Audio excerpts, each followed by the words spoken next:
is the brief on India's Minimum Wages Act of 1948 and its legacy.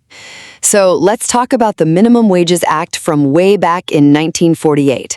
This was India's first real shot at tackling what they called sweated labor, basically super exploitative work, and setting a minimum wage by law. It was around for 70 years, but now it's being replaced by the new Code on Wages from 2019. Okay, first thing, the act wasn't messing around. It was based right in the Constitution, saying everyone deserved a basic wage.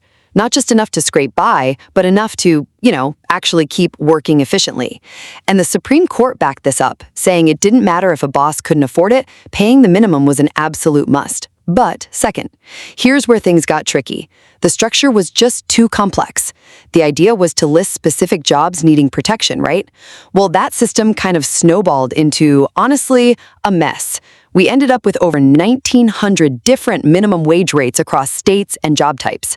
And tons of folks in the informal economy, they weren't covered at all. Finally, even though actually enforcing the act was pretty weak, seriously, fines could be as low as 500 rupees, it did have this really important indirect win.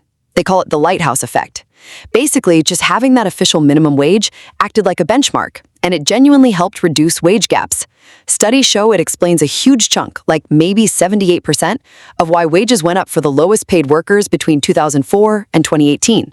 It even helped cut down on child labor. So in the end, because the old act was so complicated and didn't cover everyone, it really paved the way for the new Code on Wages, which aims for universal protection and a single national floor wage.